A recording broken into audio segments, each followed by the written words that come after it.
हाँ जी, अस्सलाम वालेकुम सारे दोस्तों का की हाल आ। उम्मीद आ सारे ठीक ठाक होंगे। अज काफ़ी दिनों तो बाद लाइव होने का मौका मिलिया।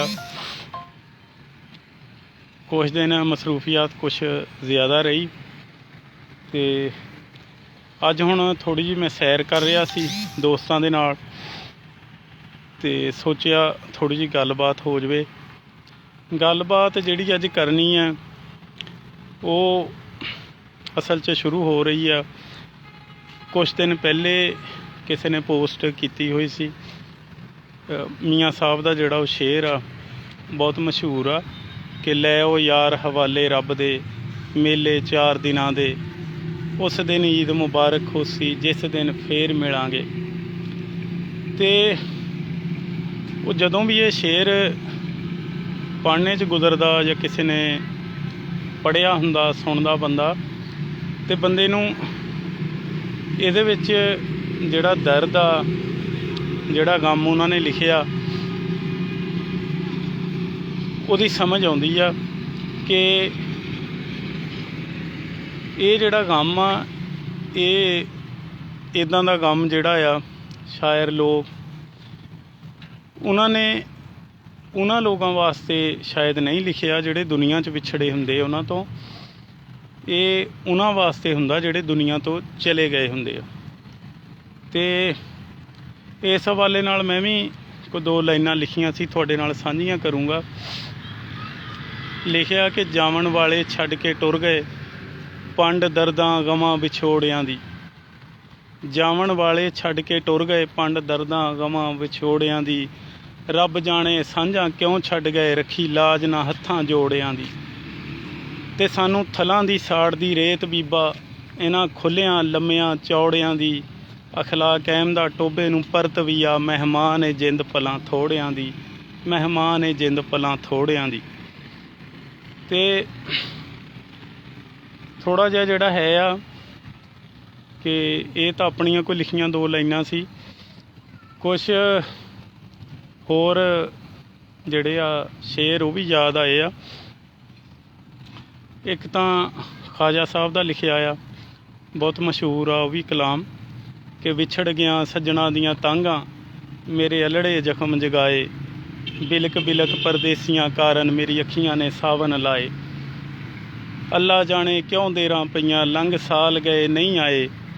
यार फरीदाबाद थीमणे झोकां रब फेर वीरान वसाए।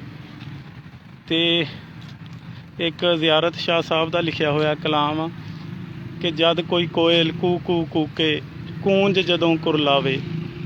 मैथों चीख पुकार इन्हां दी सज्जणा सुनी ना जावे। मैं भी रोवां नाल इन्हां दे याद तेरी जद आवे। तेरा हिजर ज़ियारत मेरे सेक कलेजे पावे। ते इदां दे जिहड़े अशार आ इन्हां नूं पढ़ के सुन के बंदे दा दिल नरम हुंदा और गम जिहड़ा आ वो नरम दिलां च ही डेरा लाउंदा। पत्थर दिल जिहड़े आ उन्हां च गम या किसी दी याद डेरा नहीं लाउंदी।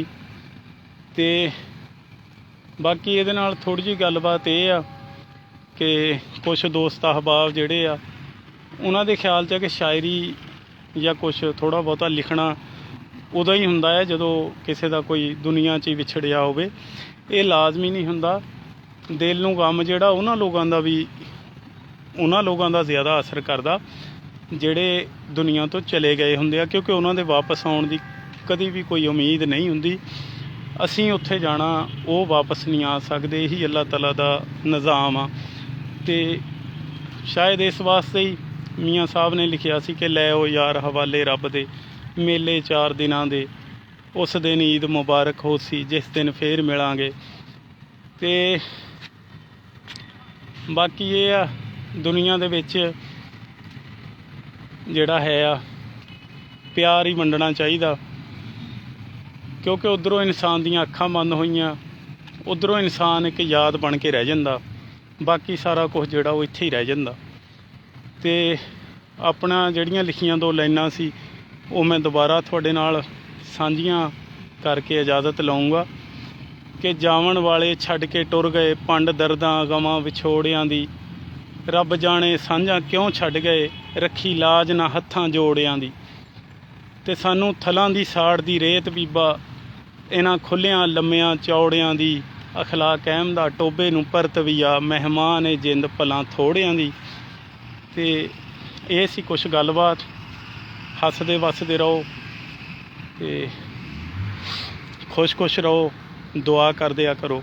ਰੱਬ ਰੱਖਾ।